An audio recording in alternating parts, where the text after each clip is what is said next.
Hi everyone. आज आप fundamentals पढ़ने वाले हो, ठीक है। फंड देखिए, मार्केट में जब भी स्टॉक लेते हो तो दो चीजें होती है।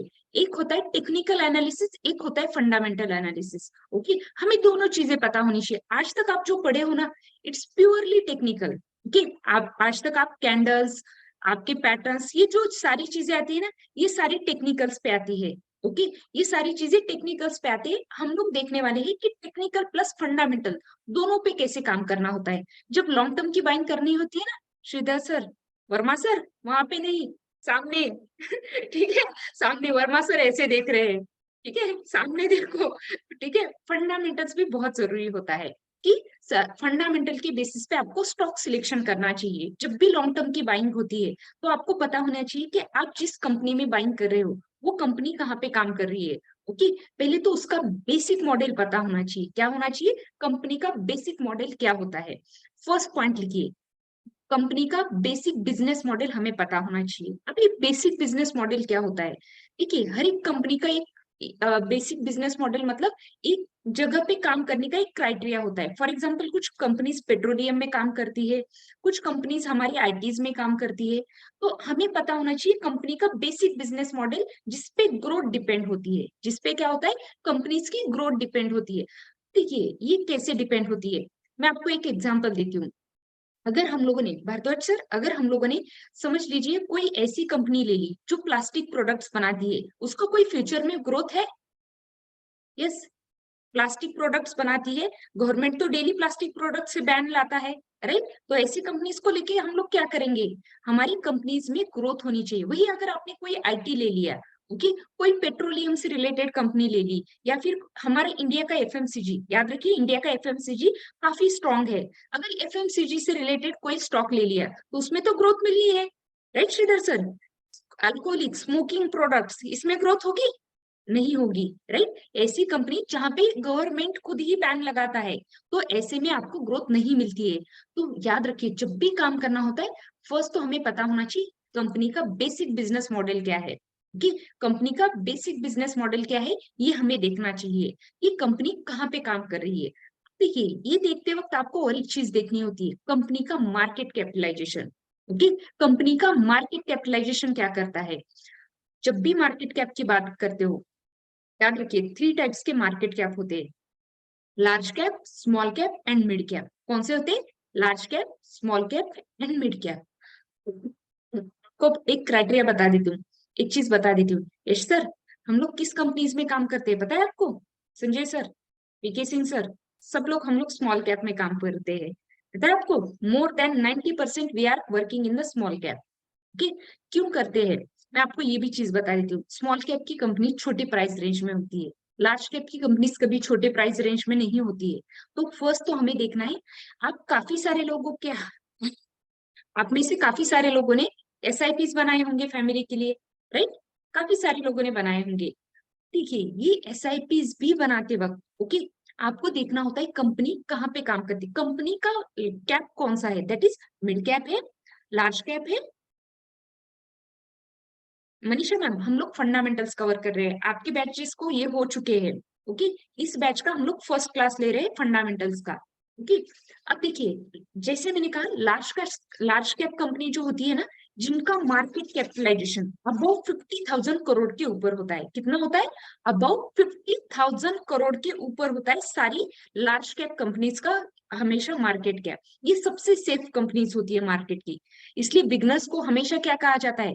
मोरे सर, जब भी बिगनर्स को काम करना है, लार्ज कैप में काम करो, सबसे ज्यादा सेफ्टी यहाँ पे बनती है। ओके, अगर कभी भी आपको बाय ऑन डिप्स का मौका मिले, याद रखिए मार्केट नीचे आता है, बाय ऑन डिप्स का मौका मिलता है, तो कहाँ पे करना चाहिए? लार्ज कैप को प्रेफर करो। उस वक्त लार्ज कैप को प्रेफर करना चाहिए। अभी जब मार्केट नीचे आया था, रिसेंटली 6 मंथ बिफोर, मार्केट जब नीचे आया था ना, यही टीसीएस का स्टॉक आज 3300 का है, वो 2800 में भी मिल रहा था, राइट। यही विप्रो का विप्रो नहीं, इन्फोसिस का स्टॉक बीच में 1200 पे भी था।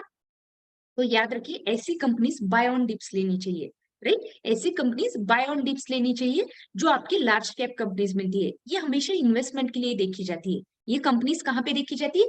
इन्वेस्टमेंट के लिए देखी जाती है, जो भी लार्ज कैप कंपनीज होती है। अब देखिए यहाँ पे आपको मैं कुछ पोर्टफोलियोज के भी पॉइंट्स बताऊंगी कि कहाँ पे करना चाहिए। मैं आपको और एक चीज बता देती हूँ, हमेशा ये तो पता होना चाहिए हमें लार्ज कैप में काम करना है अगर इन्वेस्टमेंट करनी है। उसके बाद प्रेफर करो मिड कैप को। उसके बाद सेकेंड नंबर आता है मिड कैप कंपनीज का, और थर्ड नंबर आता है स्मॉल कैप का। ओके, जब भी आपको फैमिलीज के लिए भी एसआईपीज वगैरह बनानी होती है ना, फर्स्ट लार्ज कैप, उसके बाद मिड कैप। मैं आपको एक क्राइटेरिया बताती हूँ, जब भी इन्वेस्टमेंट करनी है आपका 60 to 70% हिस्सा इन्वेस्टमेंट का लार्ज कैप में जाना चाहिए। ओके, वो एसआईपीज हो, वो मार्केट के स्टॉक हो, या फिर कोई भी म्यूचुअल फंड या और अदर कोई भी चीज हो, 60% आपकी कैपिटल इन्वेस्टमेंट लार्ज कैप में होनी चाहिए। ओके, उसके बाद 20% mid cap, but only 5 to 10% small cap. Small cap पे कोई भरोसा नहीं है। ओके, कब कंपनी बंद पड़ जाए सुनीता मैम, तो स्मॉल कैप को नहीं प्रेफर करना है। स्पेशली स्मॉल कैप को नहीं देखना होता है। इन्वेस्टमेंट के हिसाब से लार्ज कैप सबसे प्रेफरेबल होता है, उसके बाद मिडिल और स्मॉल कैप। अब लार्ज कैप तो हमें पता है 50,000 करोड़ के ऊपर की सारी कंपनीज लार्ज कैप में आती है, राइट। उसके बीच में सेकेंड मिड कैप में क्या होता है, आप याद रखिए 17,000 करोड़ से लेके अप टू 50,000 करोड़ जो भी कंपनीज आती है, दैट इज ये आती है आपकी मिड कैप की रेंज में। और बिलो 17,000 करोड़ सारे आते हैं स्मॉल कैप। बिलो 17,000 करोड़ सारी की सारी कंपनीज आती है स्मॉल कैप, और हम लोग ज्यादा इसी कंपनीज में काम करते हैं दीपांकर सर। तो हमें क्या करना है, ऐसी कंपनीज में ट्रेड करो, लेकिन इन्वेस्टमेंट करनी है तो स्पेशली हमें लार्ज कैप को प्रेफर करना है। ओके, देखिए मैं आपको और एक चीज बता देती हूँ, कैश रिजर्व एक होता है मार्केट में, हमेशा ये चीज फॉलो करनी है। ट्रेडर हो, इन्वेस्टर हो, कुछ भी हो, याद रखिए कैश रिजर्व हमेशा होना चाहिए। ओके, कैश रिजर्व मार्केट का थंब रूल है, इसे हमेशा होना ही चाहिए। मैं आपको इसके लिए एक एग्जांपल देती हूँ कि कैश रिजर्व क्यों होना चाहिए और क्यों प्रेफर करा जाता है कि यहाँ पे गाइस जो आज 17 जून से 17 जुलाई से सॉरी जो ज्वाइन हुए हैं ना, आप अभी वरी मत करना, ये फंडामेंटल्स भी आपको होने वाले हैं, लेकिन सिर्फ आप रिवीजन के लिए बैठे हो, इनके साथ थोड़ा सा आपको पहले ही आप क्या वार्म अप हो जाओ, इसलिए बुलाया गया है। Okay, I think Bharadwaj sir, अभी अभिभूषण सर तो है पहले से ही है, मुझे कुछ नए चेहरे भी दिख रहे हैं, इसलिए बता रही हूँ। आज की क्लास आपके लिए सिर्फ वार्म अप क्लासेस है, ये आपके लिए फिर से क्लासेस होने वाली है कि पैनिक मत नहीं होना है। अब चलिए देखिए, सेकंड जैसे मैंने कहा, एक चीज होती है कैश रिजर्व, जो आपकी क्या देना है व्हाट्सएप पे। ओके, क्लास लेने दो। ओके सोनो सर, क्या देना है व्हाट्सएप पे। अब देखिए आपको क्या करना होता है, कैश रिजर्व मतलब होता क्या है और करना क्यों है। ओके, ये चीज याद रखिए। मैं आपको एक सिंपल एग्जांपल देती हूँ। मार्केट में दो लोग थे। ओके, एक मैं थी, एक विजय सर थे। ओके, दो लोगों का एग्जांपल लेते हैं, me and Vijay sir. Okay, यहाँ पे देखिए हम दोनों की भी सैलरी आ गई। ओके, हम दोनों की भी सैलरी आ गई 1 तारीख को महीने की। ओके, विजय सर दोनों की सैलरी इक्वल थी, समझ लीजिए दोनों को 2 लाख सैलरी मिल गई। तो क्या होता है ना, स्टार्टिंग में बड़ा इन्वेस्टमेंट का मन करता है, राइट अनीता मैम। स्टार्टिंग में जब सैलरीज आती है ना, ऐसे लगता है कि रफीकुल सर कि कब जाके मार्केट में इन्वेस्ट करें, पॉकेट में पैसे ज्यादा होते हैं, राइट छाबरा सर, पॉकेट में ज्यादा पैसे होते हैं, तब लगता है मार्केट में जाके कब इन्वेस्ट करें। याद रखिए यहाँ पे हम दोनों के भी पास सब चीजें जाके 1 लाख रुपीज बचे थे इन्वेस्टमेंट के लिए, कि हम दोनों के पास थे, मेरे पास थे, विजय सर के पास थे। 1 लाख मेरे पास थे, 1 लाख विजय सर के पास थे। अब हम दोनों भी इन्वेस्टमेंट करना चाहते थे। ठीक, यहाँ पे कैश रिजर्व के लिए मैं एक एग्जांपल दे रही हूँ कि क्यों करना चाहिए कैश रिजर्व। ओके, मैं थोड़ा ज्यादा होशियार थी, मैंने 1 लाख रुपीज लगा दिए मार्केट में। ओके, विजय सर ने क्या कहा, मैं अभी 1 नहीं लगाऊंगा, मैं सिर्फ 50,000 लगाऊंगा। ओके, अब मैं आपको एक एग्जांपल दे रही हूँ। ओके, विजय सर टेंशन मत लेना, नेगेटिव एग्जांपल मेरे ऊपर है, आपके ऊपर नहीं है। ओके, विजय सर ऐसे करके देख रहे हैं, अब मेरे ऊपर क्या एग्जांपल देगी मैम। याद रखिए, मैं काम से ज्यादा होशियार थी, दैट इज आपकी लैंग्वेज में ओवर कॉन्फिडेंट थी कि मैं 1 लाख लगा के ना मैं 10-15 हजार एक ही सेकंड में कमा लूंगी। मैंने अपनी 1 लाख रुपीज मार्केट में लगा दी। विजय सर के पास 50,000 ही लगे थे और 50,000 इनके पास कैश था। ओके, और सेकेंड डे ऐसी पैनिक न्यूज आ गई मार्केट में, मार्केट नीचे आ गए। ओके, मेरे तो पैसे नहीं थे सुनील छाबरा सर, मेरे पास तो कुछ भी पैसे नहीं थे मोरे सर, अब लगाने के लिए मेरे पास पैसे नहीं थे, ऊपर से पोर्टफोलियो भी रेड था। ओके, ऊपर से पोर्टफोलियो भी रेड था, लेकिन विजय सर ने एक होशियारी की थी, 50,000 तो अपने पास रखे थे, right. He has the 50,000 to buy on dips. Okay, इनके पास 50,000 अभी भी थी कि मार्केट नीचे आएगा तो ये इन्वेस्टमेंट के लिए अपॉर्चुनिटी ले सकते थे। मैं आपको एक और एक चीज बता देती हूँ। लास्ट ईयर जब आपका यूक्रेन का वॉर हुआ था ना, यूक्रेन अभी रशिया यूक्रेन का वॉर हुआ था, जब मार्केट हमारा अराउंड 15,700 तक नीचे गया था, तब हम लोग सबसे बड़े कैश रिजर्व पे बैठे थे। हमारे पास 2.8 करोड़ का पोर्टफोलियो है, हमारे मतलब कंपनी का है। तो हम लोग वहां से कितने यहाँ पे बैठे थे पता है आपको कैश रिजर्व पे? We have 2.75 crore cash reserve. Okay, सिर्फ 5 लाख इन्वेस्टेड थे हमारे मार्केट में। और उस वक्त जो हम लोगों ने बाय ऑन डिप्स में जो हम लोगों ने बाइंग की थी, एक सिंगल मंथ में, ओके, जितना पूरा 10 मंथ्स इन्वेस्टर्स नहीं कमा पाते, सॉरी 10 इयर्स इन्वेस्टर्स नहीं कमा पाते ना, उतना हम लोगों ने सिंगल मंथ में रिटर्न्स बनाए थे। क्यों? हमारे पास कैश रिजर्व था। हम लोगों ने उस वक्त क्या किया? बाय ऑन डिप्स किया, बाय ऑन डिप्स किया। जो कंपनीज, मेरा तो पैसा पूरा का पूरा अटक गया था मार्केट में, 1 लाख रुपीज थे, वो 1 के 1 लाख रुपीज अटक गए। और उसके साथ और एक चीज होगी कि मेरे पास अब बाय करने के लिए भी कुछ नहीं था। ओके, विजय सर के पास 50,000 थे, तो उन्होंने क्या किया? अच्छी अच्छी कंपनीज, जो फंडामेंटली अच्छी कंपनीज होती है, वो बाय ऑन डिप्स पे सेल पे मिलती है। पता है आपको? बाय ऑन डिप्स इसलिए करा जाता है। मैं आपको, अभी तो मानसून का बड़ा सेल लगता है, हर एक सिटी में लगता है, राइट? हर एक सिटी में मानसून का बड़ा अच्छा सेल लगता है। मुझे बताइए, हर कोई अट्रैक्ट होता है उस पे, राइट? कोई भी कितना भी बड़ा इंसान हो, कितना भी सीआर में कमाने वाला हो, मिलियंस में कमाने वाला हो, वो हमेशा अट्रैक्ट होता है ऐसे सेल्स को देख के। याद रखिए, हमें कब अट्रैक्ट होना है?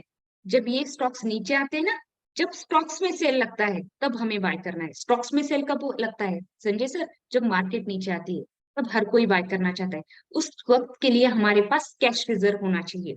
याद रखिए, उस वक्त के लिए हमारे पास हमेशा कैश रिजर्व होना चाहिए। पूरा का पूरा मनी आपको कभी भी मार्केट में एक साथ इन्वेस्ट नहीं करना है।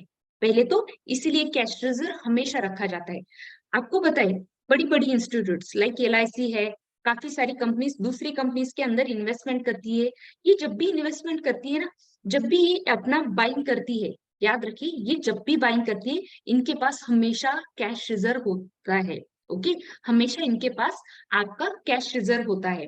अब ये जो कैश रिजर्व होता है, ये तभी यूज करते हैं जब मार्केट नीचे आता है। ये तो वेट ही करते हैं। ओके, ये तो वेट ही करते हैं कि कब मार्केट नीचे आए, कब हम लोग स्टेक्स में अपने स्टॉक्स बाय करें, और कब हमारे प्रॉफिट्स बन जाए। तो याद रखिए, हमें भी इसी रूल से चलना है।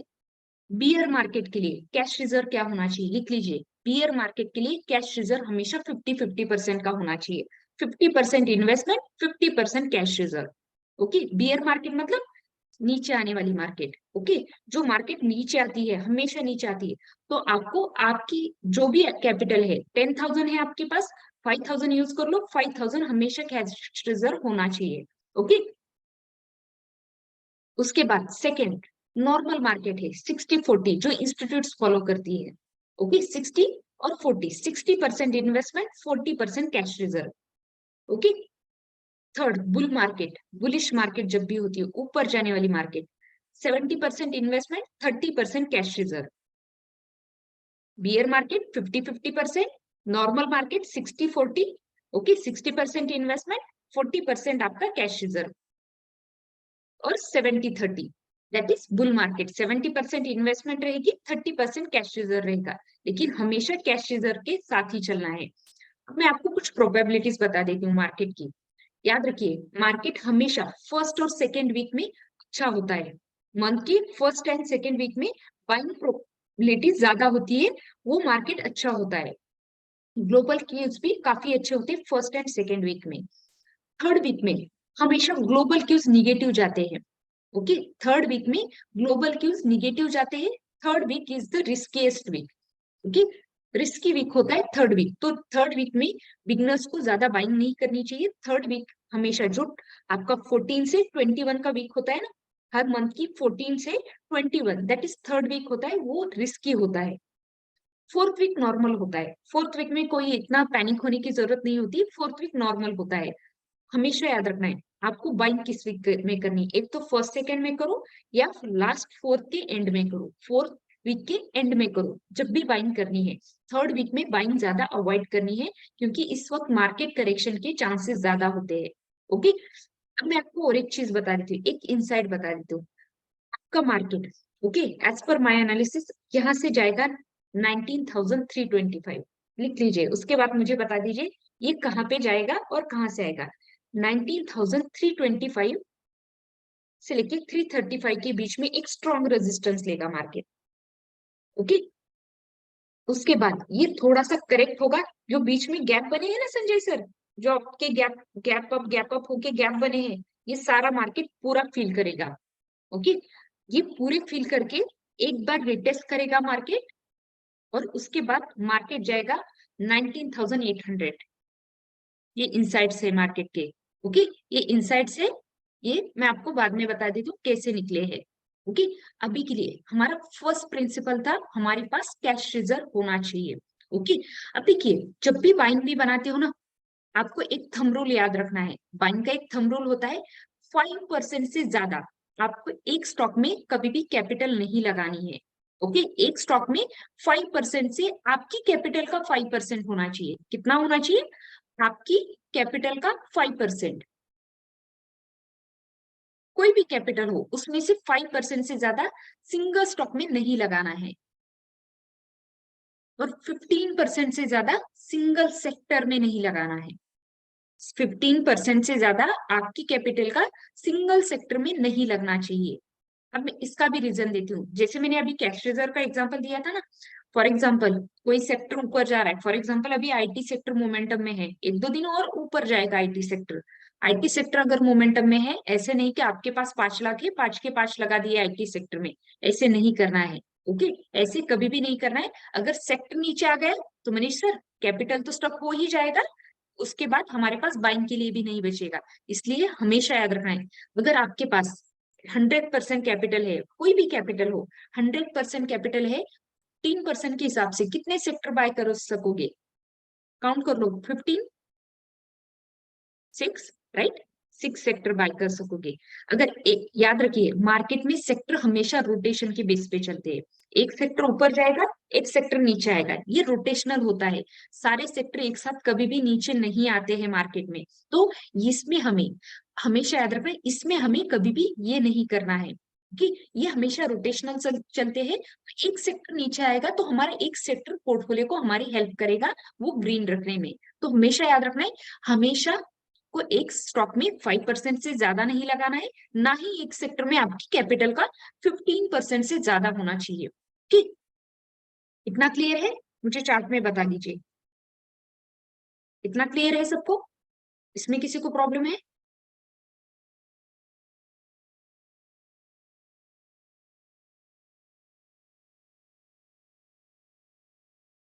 क्लियर हो रहा है, ओके।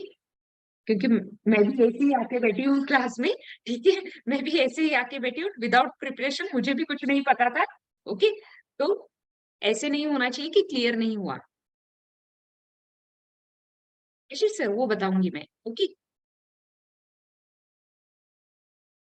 विजय सर इन्वेस्टमेंट के लिए, ओके, इन्वेस्टमेंट के लिए। मेरा वॉइस लैगिंग है? नहीं है ना? नहीं सर, नहीं होना चाहिए, ठीक है।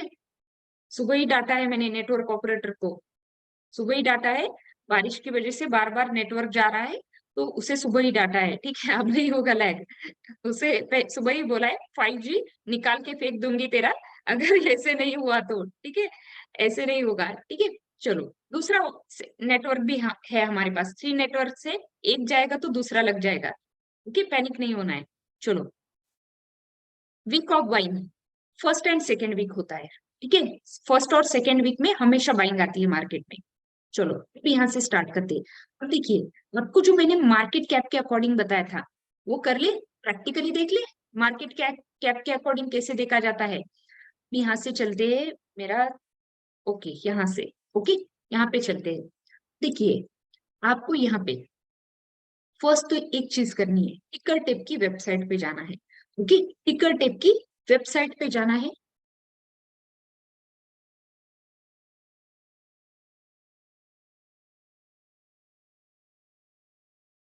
ये देखिए, आपको क्या करना है, टिकर टेप की वेबसाइट पे जाना है। मैं आपको सिर्फ अभी के लिए फर्स्ट दिखा रही हूँ कि कैसे मार्केट कैप या आपको बीटा हो वो कैसे फाइंड आउट करा जाता है। अभी हम लोगों ने सिर्फ मार्केट कैप देखा है, तो हम लोग फर्स्ट तो मार्केट कैप के पास ही जाएंगे। आपको क्या करना है, जैसे ही आप टिकर टेप की वेबसाइट पे एंटर करते हो, यहाँ पे देखिए टिकर टेप में आपको यहाँ पे मिलता है स्टॉक स्क्रीनर। ओके, यहाँ पे मिलता है स्टॉक स्क्रीनर। अब जैसे ही आप यहाँ पे स्टॉक स्क्रीनर पे जाते हो, यहाँ पे फर्स्ट ही कॉलम मिल जाएगा आपको मार्केट कैपिटलाइजेशन। क्या मिलता है, मार्केट कैपिटलाइजेशन।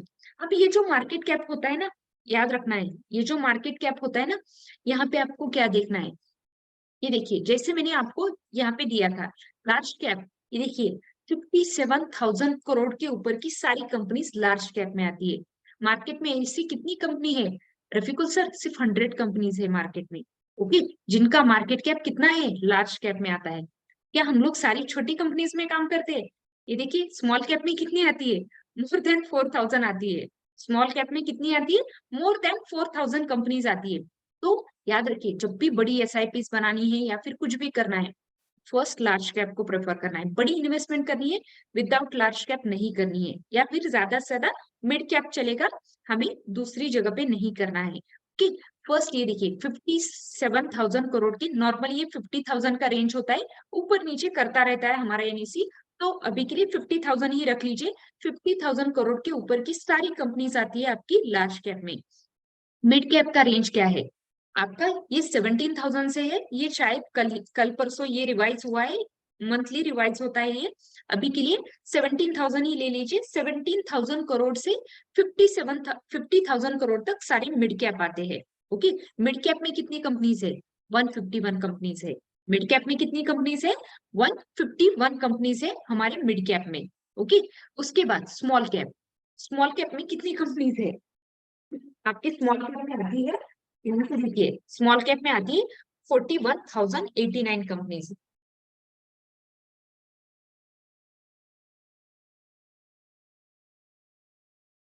कितनी आती है, 41,089 कंपनीज।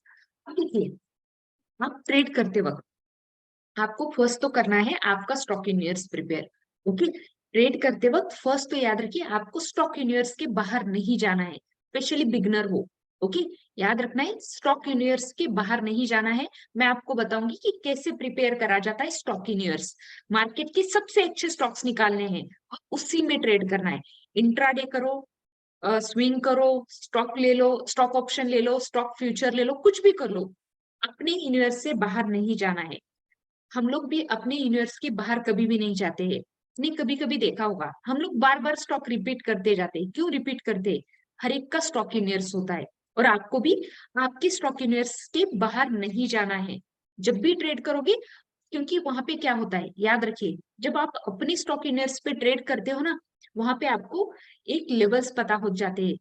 एक बार करोगे, दो बार करोगे, एक ही स्टॉक में 3 बार करोगे, पंकज सर एक दिन ऐसा आएगा कि आपको लेवल्स तक याद रहेंगे। ओके, मैं आपको कुछ स्टॉक्स के लेवल्स मैं नींद में भी बता सकती हूँ। ठीक है, लाइक टाटा पावर है, टाटा मोटर्स है, इतनी बार ट्रेड कर चुके हैं। ओके, क्योंकि ये स्टॉक यूनिवर्स के स्टॉक्स है।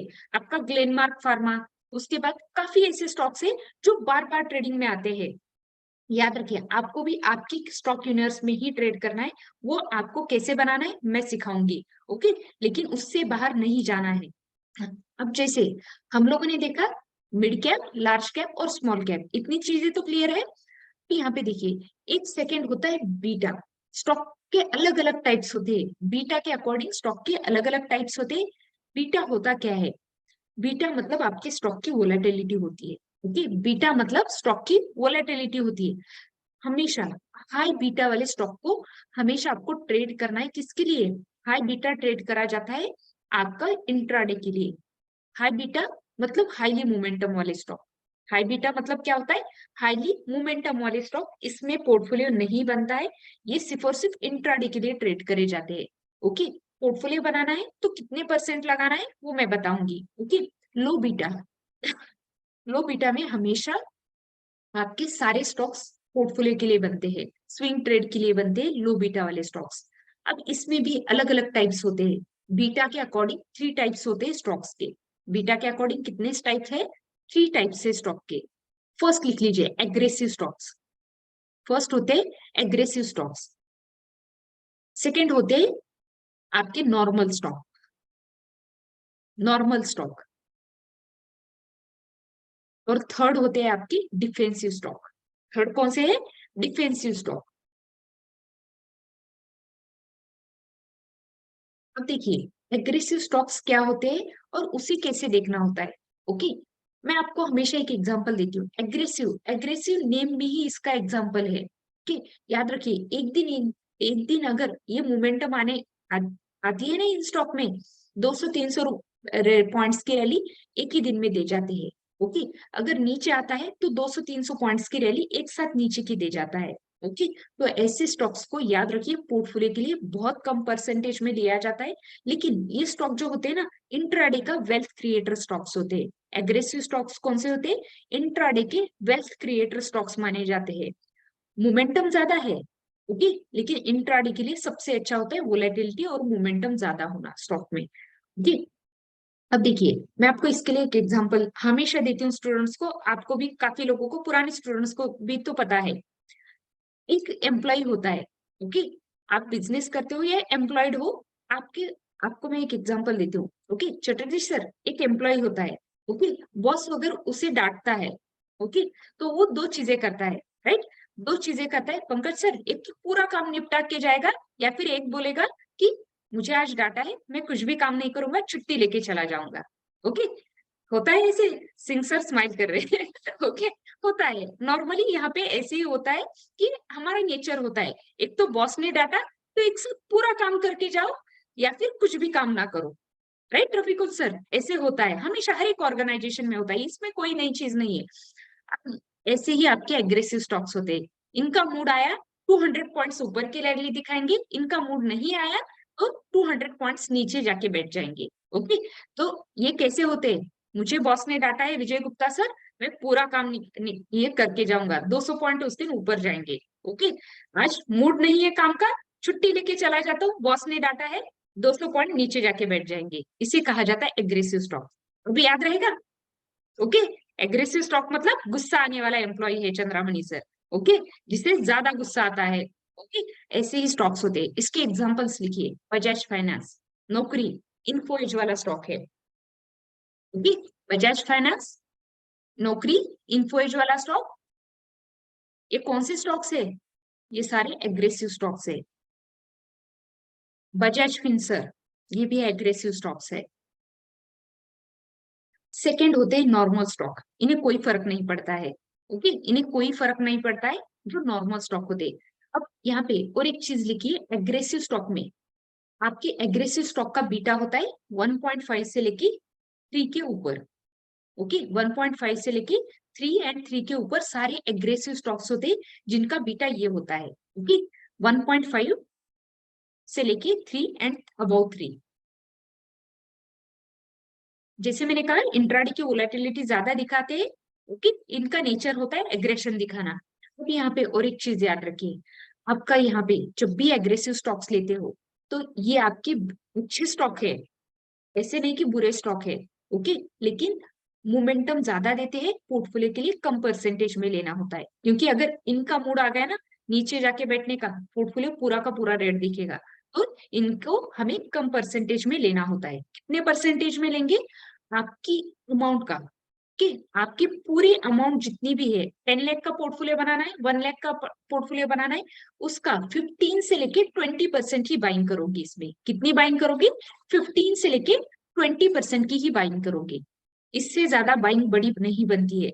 फॉर एग्जाम्पल, अगर यहाँ पे किसका एग्जाम्पल ले, हेतल मैम का लेते हैं। ओके, हेतल मैम बड़े क्लास में लास्ट तक बैठती है। ओके, यहाँ पे हम लोग उनका एग्जाम्पल लेते हैं। हेतल मैम के पास 1 लाख रुपीज थे, उसमें से इन्हें कितने परसेंटेज लगाना है? 15 से लेके 20%। मतलब ये एग्रेसिव स्टॉक में अपनी पूरी कैपिटल का, 1 लाख की कैपिटल है, 15,000 या 20,000 लगाएंगी, उससे ऊपर नहीं लगाएंगी। ओके, 15 या 20,000 लगाएंगी, इससे ऊपर कभी भी नहीं लगाएंगी जब भी इन्हें एग्रेसिव स्टॉक्स में बाय करना होता है। ओके, मैं बताऊंगी मेगा मैम। ओके, पहले कॉन्सेप्ट समझो, बीटा कैसे देखा जाता है, वो कैसे वैल्यू देखनी है, ये सारी चीजें पढ़ने वाले हैं। सेकेंड, नॉर्मल रेंज के स्टॉक जिनका बीटा होता है 1 से लेके 1.5, 1 से लेके 1.5 इनका बीटा होता है। ये बड़े अच्छे स्टॉक होते हैं विभूषण सर, ये बड़े अच्छे होते हैं, ना ज्यादा ऊपर जाते हैं ना ज्यादा नीचे आते हैं। मंथली मोमेंटम कितना देते हैं? 3 to 7% का देते हैं। ये वाले स्टॉक्स आपका मंथली मोमेंटम देते हैं 3 to 7% का। ऊपर जाना है 3 to 7% जाएंगे, नीचे जाना है 3 to 7% जाएंगे। ओके, इसमें बाइंग कितनी करनी चाहिए आपके पोर्टफोलियो में? ऐसे स्टॉक्स में बाइंग बननी चाहिए 35 से लेके 40%। कितनी बननी चाहिए? 35 से लेके 40% यहाँ पे बाइंग होनी चाहिए। इसके examples, Reliance industry, HDFC bank,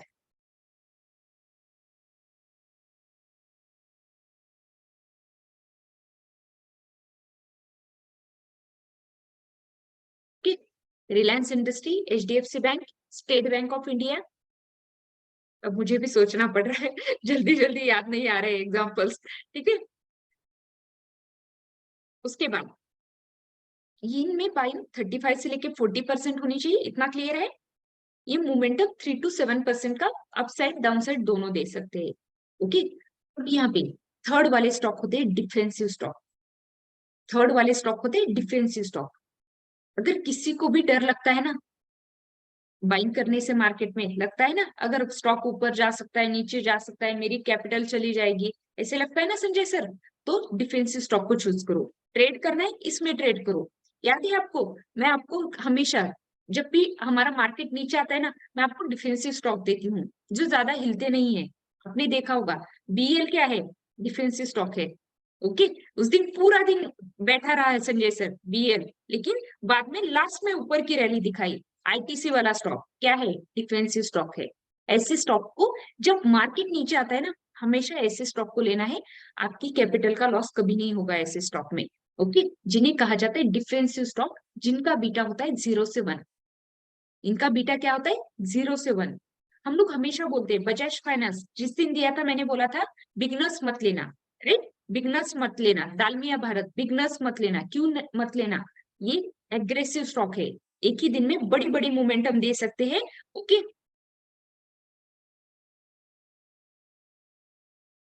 okay, Ashish Gupta sir बोले कि BL में लास्ट में वहां पे ऑर्डर मिला इसलिए प्राइस हाइक हो गया, लेकिन पूरा दिन वही का वही बैठा रहा आशीष सर।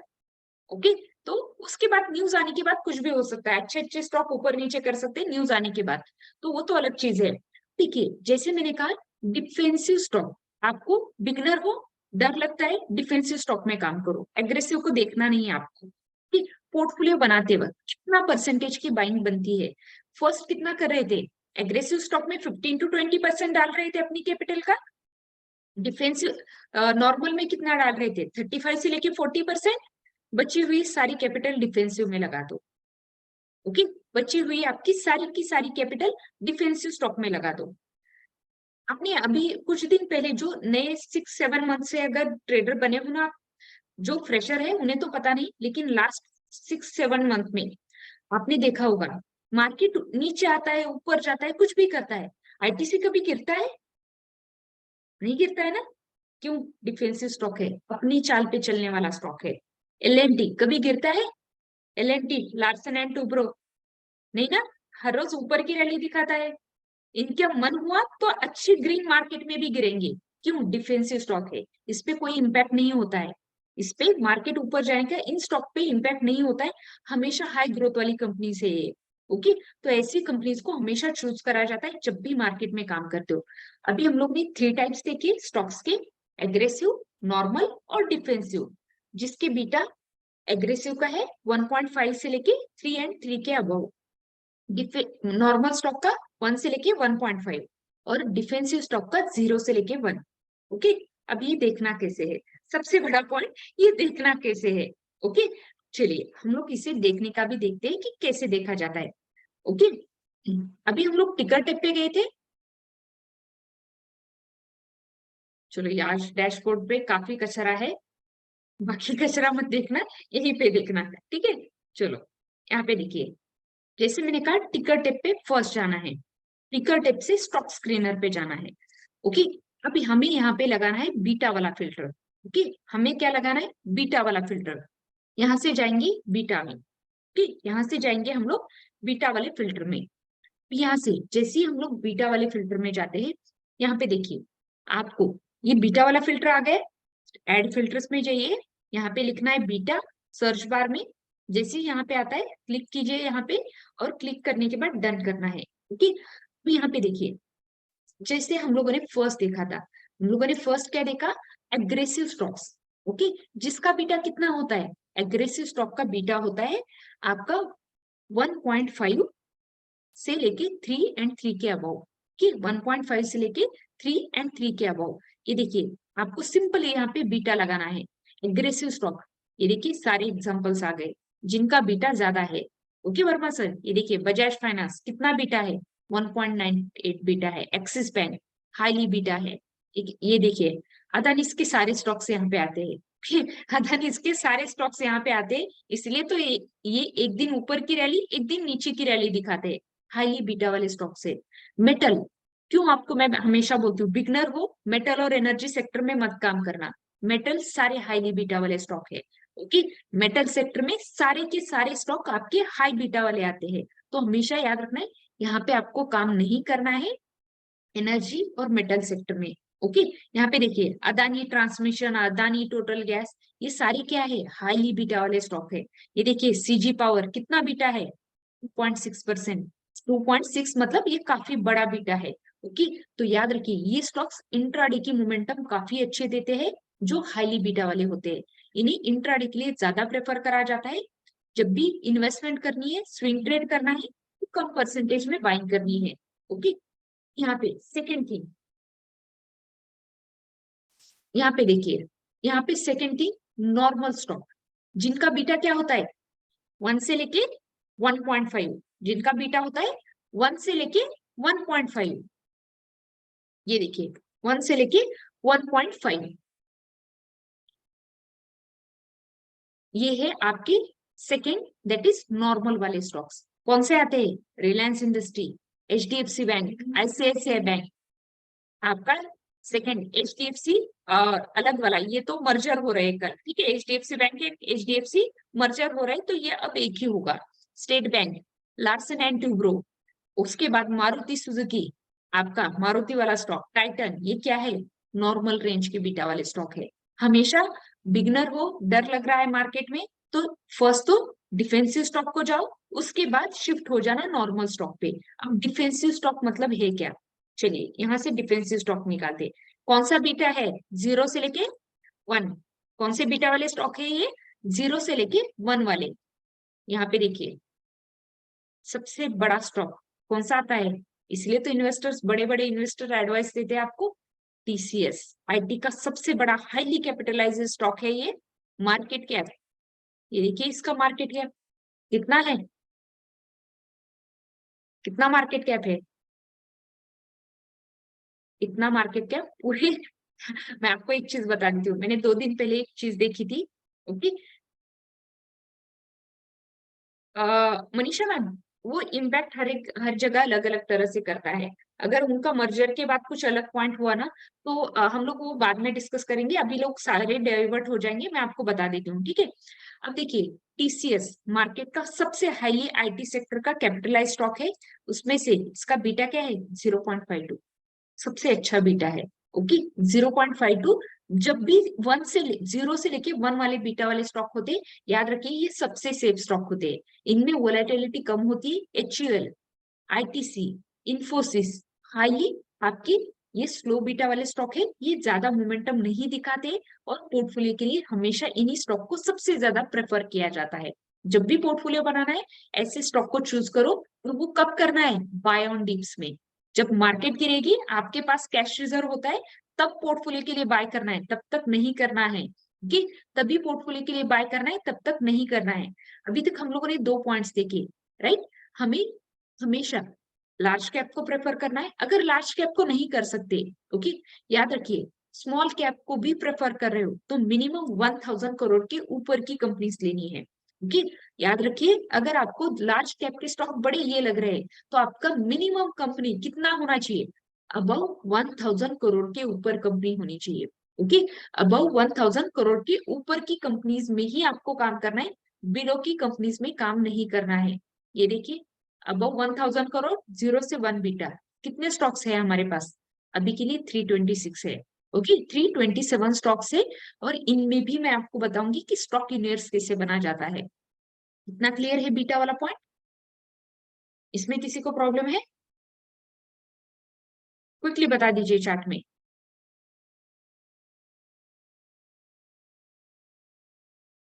चलो क्लियर है। ओके,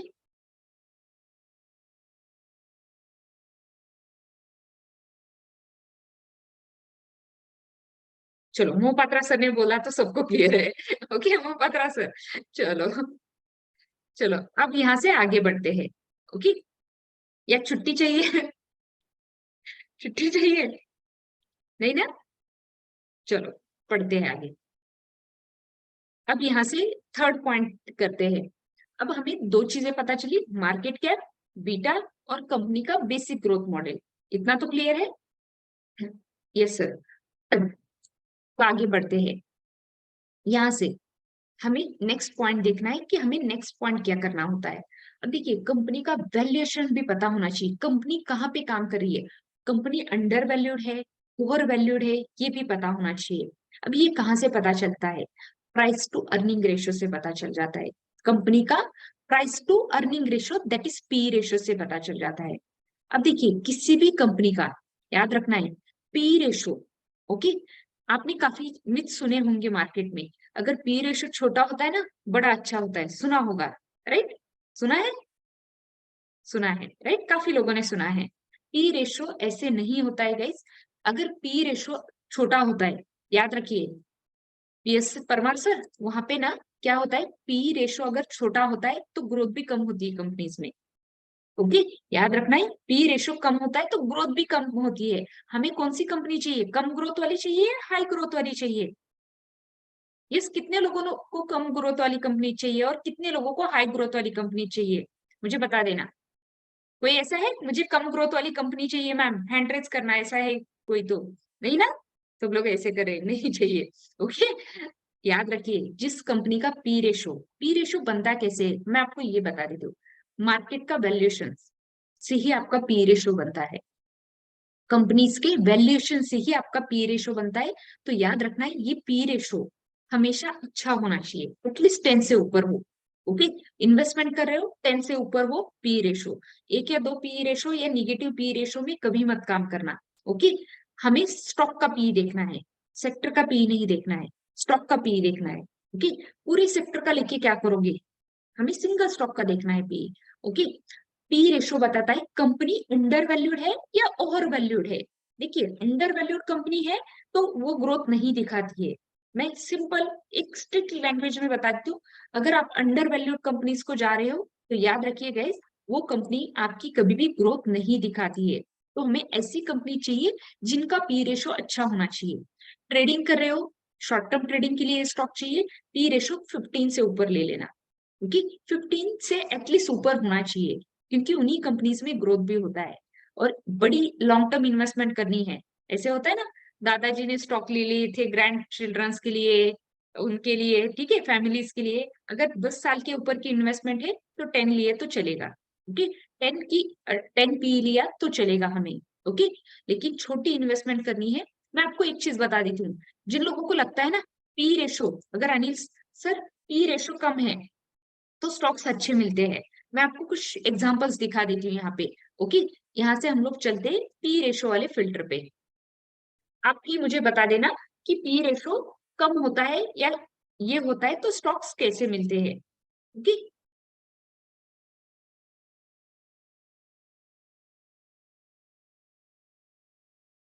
यहाँ से चलते हैं P ratio. Okay, P ratio select कर लिया हम लोगों ने और डन कर लिया।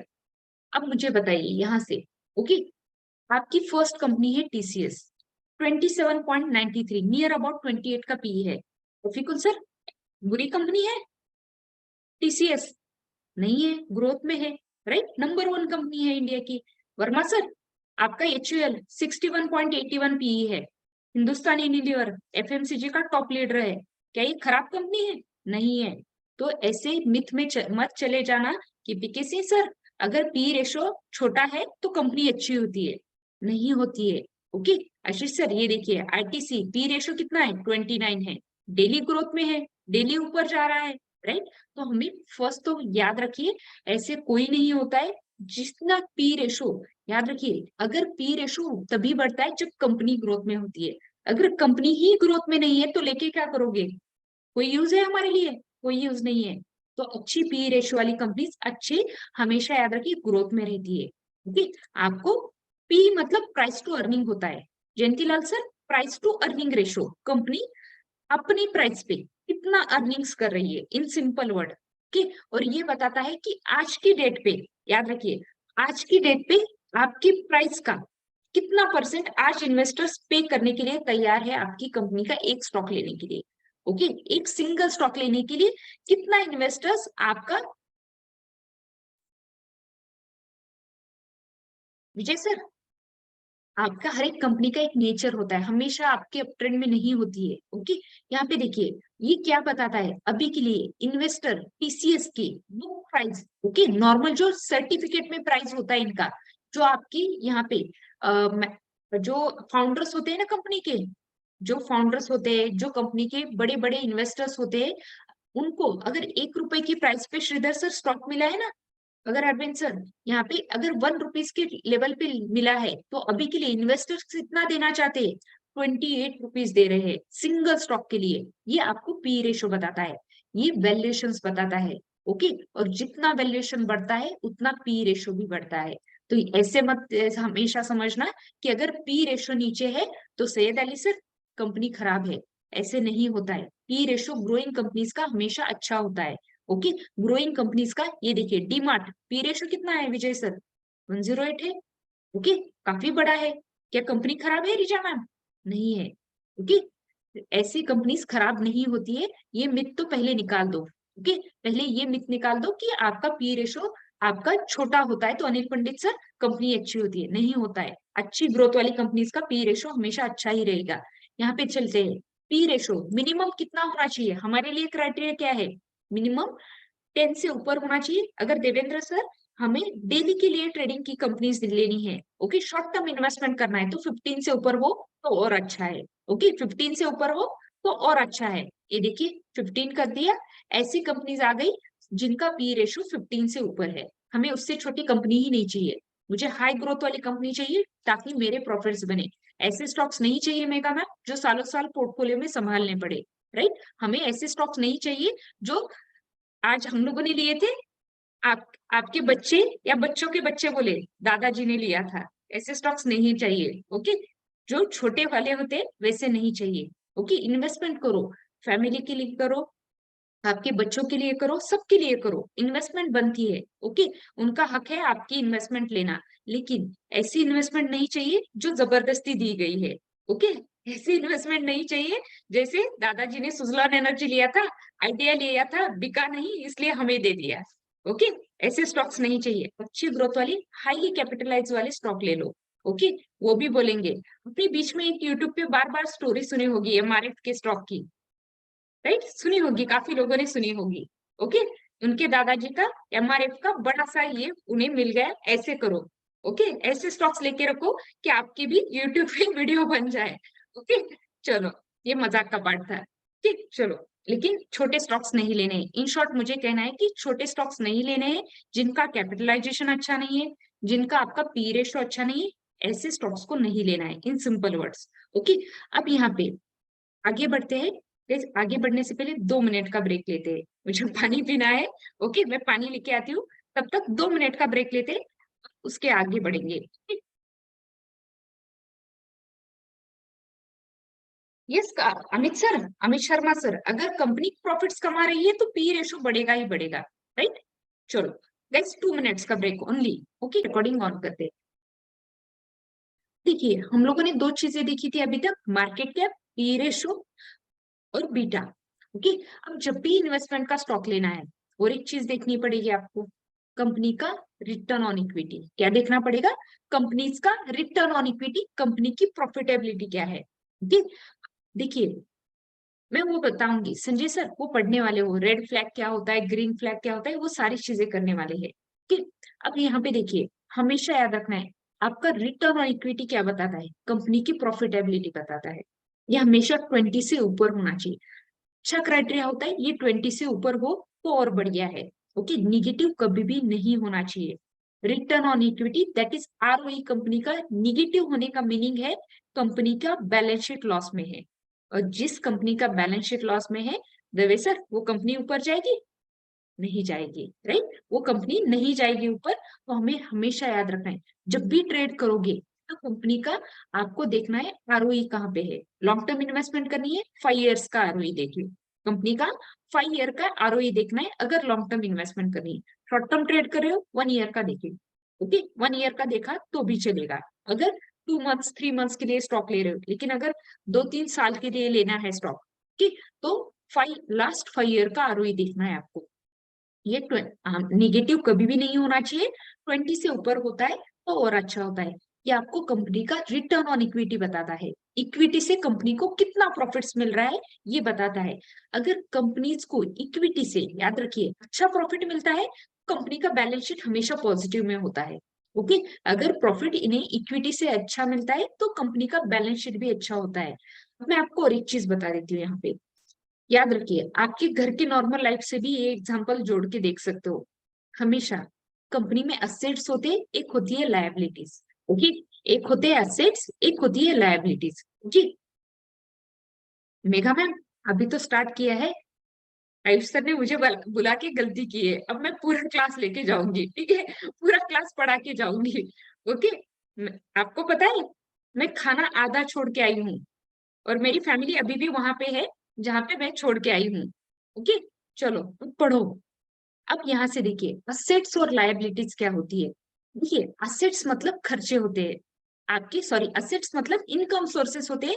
कंपनी इतना इनकम का अलग अलग जगह से कमा रही है, ये असेट्स में आता है। मैं आपको एक सिंपल एग्जांपल देती हूँ असेट्स को समझने के लिए। आपके भी घर पे हमेशा असेट्स आते हैं, कैसे आते हैं? किसी की सैलरी से इनकम आता है, राइट, किसी की बिजनेस से इनकम आता है, किसी की ट्रेडिंग अमाउंट से इनकम आता है। आपके भी अलग अलग असेट्स होते हैं।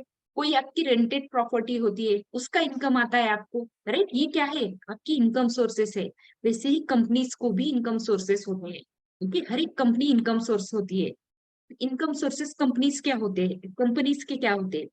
फर्स्ट तो होता है उनका रिवेन्यू ग्रोथ। क्या होता है उनका रिवेन्यू ग्रोथ? मतलब कंपनी सेल से कितना अपना प्रॉफिट बना रही है। रिवेन्यू ग्रोथ में क्या आता है? कंपनी का सेल्स ग्रोथ आता है। और यहाँ से पता चल जाता है कि कंपनी अपनी, जब भी आप बाय करते हो, बाय का छोड़ दो, कोई भी चीज लेते हो तो आप उसका बाइंग प्राइस देते हो, राइट, जब भी बाय करते हो उसका एक बाइंग प्राइस देते हो। ये बाइंग प्राइस किसको जाता है? कंपनीज को जाता है। ओके, आपका किसी भी कंपनी का कोई भी प्रोडक्ट है, फर्स्ट होलसेलर खरीदेगा, उसके बाद retailer खरीदेगा, उसके बाद कंज्यूमर के पास आएगा। लेकिन इन शॉर्ट किसे जाना है? कंज्यूमर से सबके मार्जिन निकालते निकालते लास्ट में जाना है कंपनीज को। ओके, लास्ट में किसे जाना है? कंपनीज को जाना है। तो ये चीज याद रखनी है, आपके कंपनीज के असेट्स होते हैं जो इनकम सोर्सेस में आते हैं। ओके, अब ये इनकम सोर्सेस जो होते हैं ना, हमेशा याद रखना है, ये इनकम सोर्सेस हमेशा बड़े होने चाहिए कंपनी के। अगर कंपनी में ग्रोथ ज्यादा होनी चाहिए तो याद रखिए कंपनी की इनकम सोर्सेस भी ज्यादा होने चाहिए। सेकेंड होते हैं आपकी लायबिलिटीज, खर्चे होते हैं कंपनी की। लायबिलिटीज मतलब कंपनी के एक्सपेंसेस। मुझे बताइए, अगर आपकी सैलरी से ज्यादा घर के खर्चे हो गए तो क्या होता है?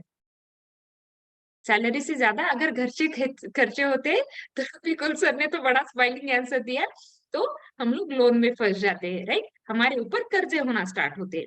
तो ऐसा कंपनीज के साथ भी नहीं होना चाहिए। ओके, हमारी, उनकी इनकम से ज्यादा उनके खर्चे नहीं होने चाहिए, लायबिलिटीज उनकी ज्यादा नहीं होनी चाहिए। अगर वो 10 रुपए कमा रहे हैं तो उनका 12 रुपए खर्चा नहीं होना चाहिए। एक आपने हिंदी में कहावत भी सुनी होगी। ओके, उसे उसे अप्लाई करके देखिए, वही आपको असेट और लायबिलिटी बताएगा। क्या होता है? खर्चा रुपया, सॉरी, आमदनी अठन्नी, खर्चा रुपया, राइट, ऐसे नहीं होना चाहिए। इन शॉर्ट ऐसे नहीं होना चाहिए। अगर कंपनी 1 रुपया कमा रही है तो उनके खर्चे अठन्नी ही होने चाहिए। ये चीज याद रखिए, खर्चे उनके 1.5 रुपए तक नहीं जाने चाहिए। अगर ऐसे गए ना, कंपनी लॉस में चली जाएगी। ओके, फर्स्ट तो इनकम सोर्स का फॉर्मूला लिखिए, इनकम का फॉर्मूला लिखिए, असेट्स माइनस लायबिलिटीज होता है, assets minus liability is equal to income source.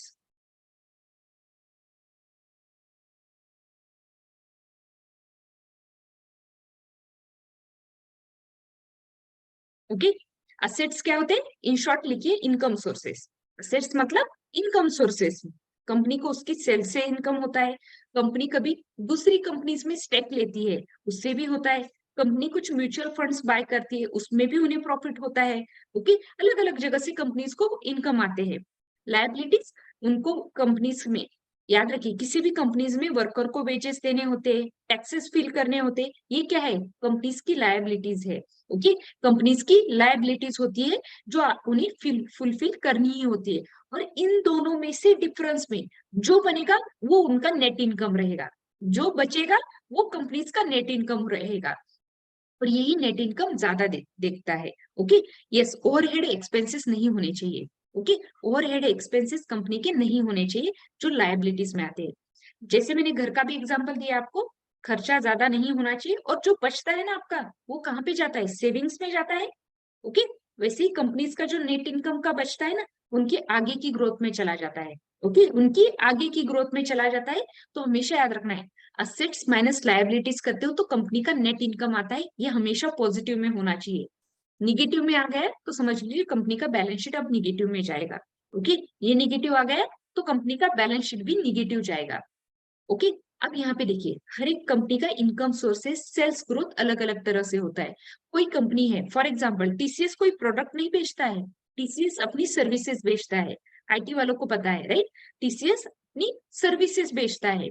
वही आपका टाटा मोटर्स क्या बेचता है, प्रोडक्ट्स बेचता है। देखिए कोई भी कंपनी हो, कुछ ना कुछ बेच रही है राइट, कुछ ना कुछ बेच रही है, उसके बाद उन्हें प्रॉफिट्स हो रहा है, ये प्रॉफिट्स किस में काउंट किया जाता है, सेल्स ग्रोथ में किया जाता है, कंपनी की सेल्स ग्रोथ में होता है, और कंपनी का नेट इनकम सारा सेल्स ग्रोथ से ज्यादा आता है।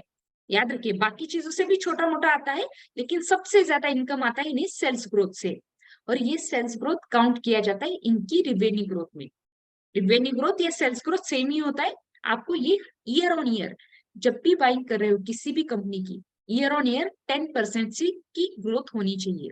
किसी भी कंपनी में बाय कर रहे हो, वहां पे ऐसी कंपनीज को चूज करना है जिनका सेल्स ग्रोथ या revenue growth year on year 10% से बढ़ रहा है। ओके, 10% से बढ़ रहा है। अब यहाँ पे आपको मैंने दो चीजें बताई, आरओई और आपका second sales growth that is revenue growth. Okay, ये दोनों मेजर है जब भी बैलेंस शीट देखोगे।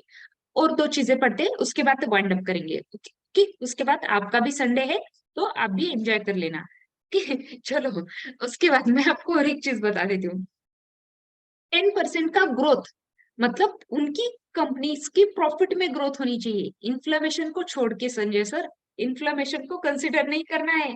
अगर इन्फ्लेमेशन को कंसिडर करोगे ना, 2-4% की ग्रोथ देगी कंपनीज।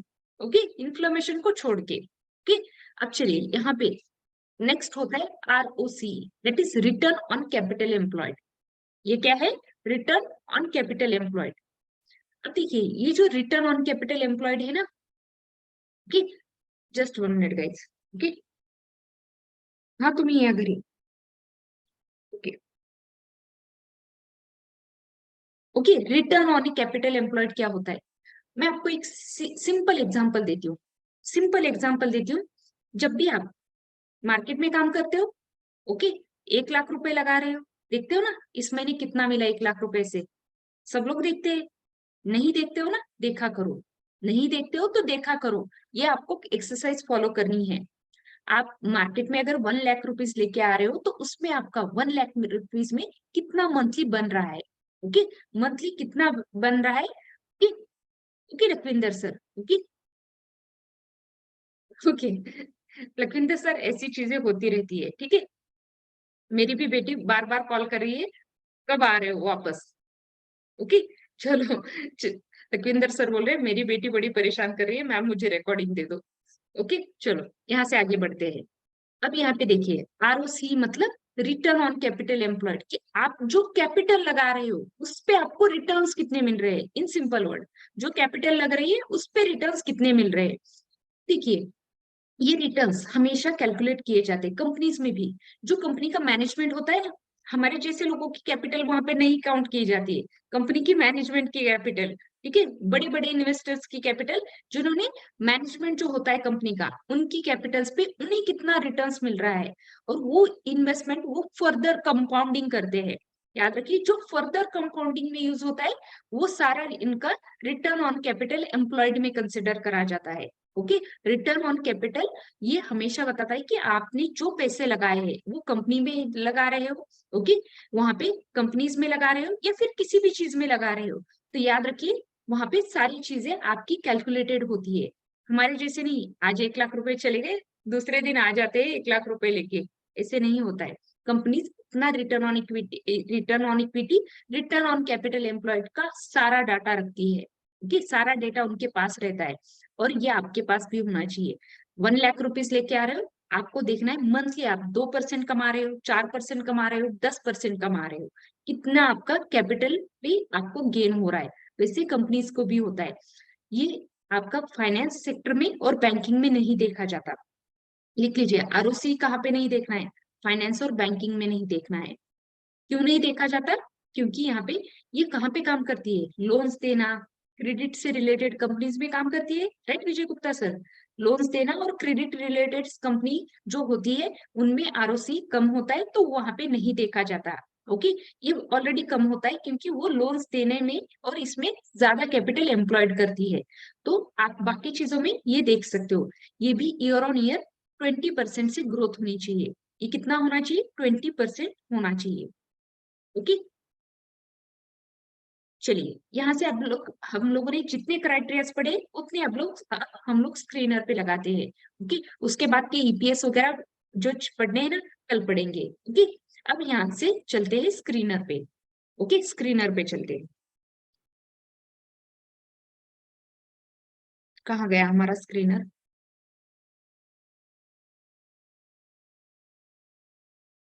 चलो फिर से लगाते हैं।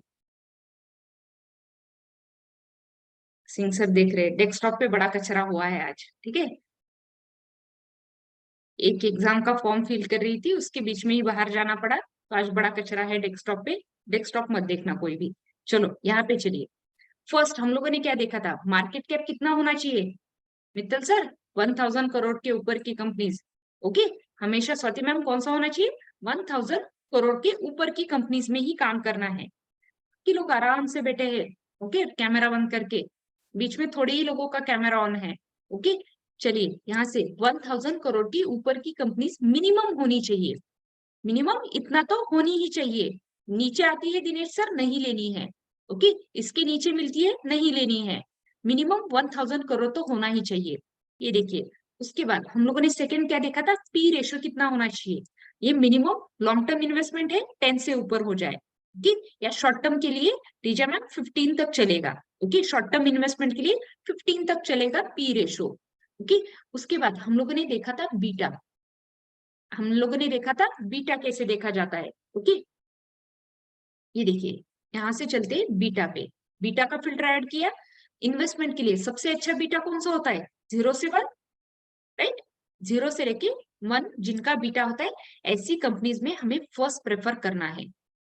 ओके, उसके बाद हम लोगों ने देखा ROE, that is return on equity. क्या देखा? Return on equity, that is ROE. Long short term investment कर रहे हो, आरओई कितना होना चाहिए आपका? हमेशा ये 20 से ऊपर होना चाहिए। शॉर्ट टर्म कर रहे हो 1 ईयर का देख लो, लॉन्ग टर्म कर रहे हो आप 5 ईयर तक का देख सकते हो कि 5 ईयर तक का आरओई देख सकते हो। अब यहाँ से चलते हैं रिटर्न ऑन इक्विटी पे। यहाँ से रिटर्न ऑन इक्विटी पे,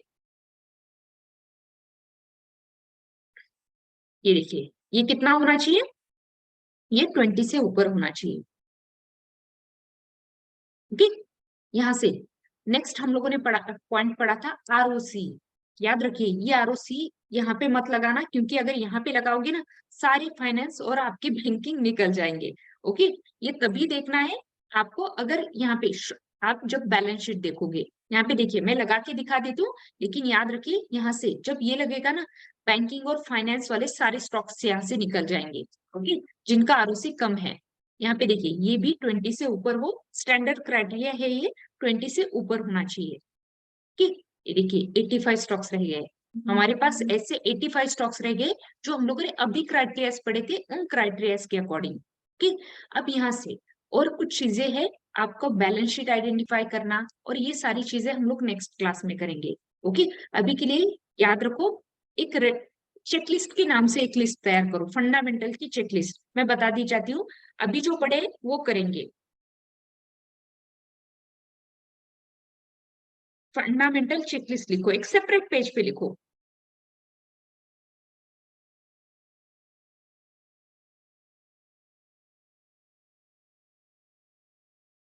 श्यामल सर, वो यूज नहीं होता है, इन्वेस्टमेंट के लिए यूज नहीं होता है, वो बाद में बता दूंगी आपको, ठीक है। इन्वेस्टमेंट के लिए आपकी चेकलिस्ट क्या होनी चाहिए, स्टॉक्स लेने, मार्केट कैपिटलाइजेशन, एक तो लार्ज कैप प्रेफर करो, या मिनिमम 1000 करोड़ के ऊपर होना चाहिए।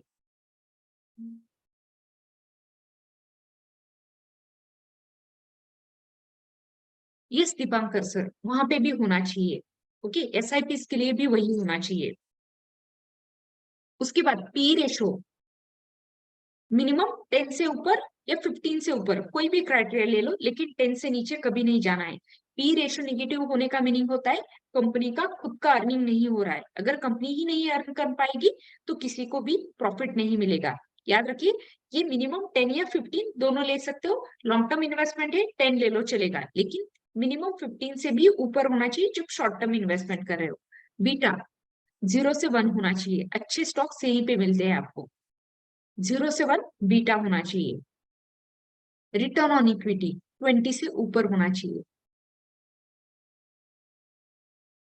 और रिटर्न ऑन कैपिटल एम्प्लॉयड ये भी 20 से ऊपर होना चाहिए। ओके, इतना याद रखो, उसके बाद हम लोग बाकी के पॉइंट्स कल करेंगे। ओके, अभी हमें ईपीएस पढ़ना है, अभी हमें डेब्ट टू इक्विटी रेशो पढ़ना है, बहुत सारी चीजें पढ़नी है फंडामेंटल्स में। ये तो आपका सिर्फ इंट्रोडक्शन था। ओके, फंडामेंटल का आज इंट्रोडक्शन था, ये आज हम लोगों ने कर लिया। कल से हम लोग देखते हैं, कल मॉर्निंग अगर आयुष सर का इंटरनेट ठीक हुआ तो ठीक है, नहीं तो कल मॉर्निंग की क्लास फंडामेंटल्स की होगी। ओके, विजय सर वो बाद में करेंगे। ओके, वो हमारे लिए इतना मैटर नहीं करता है, अल्फा स्विंग के लिए यूज होता है। ओके, वर्मा सर, विजय सर दोनों ने पूछा है, बता देती हूँ, स्विंग के लिए सिर्फ अल्फा होता है। तो अल्फा नॉर्मल केसेस में 15 से अबव होना चाहिए। ओके, निगेटिव होता है तो अल्फा अच्छा नहीं होता है। ओके, अल्फा निगेटिव होता है तो अच्छा नहीं होता है। मैं आपको ये बातें बता देती हूँ, ठीक है। आज का रिकॉर्डिंग स्टॉप करती हूँ।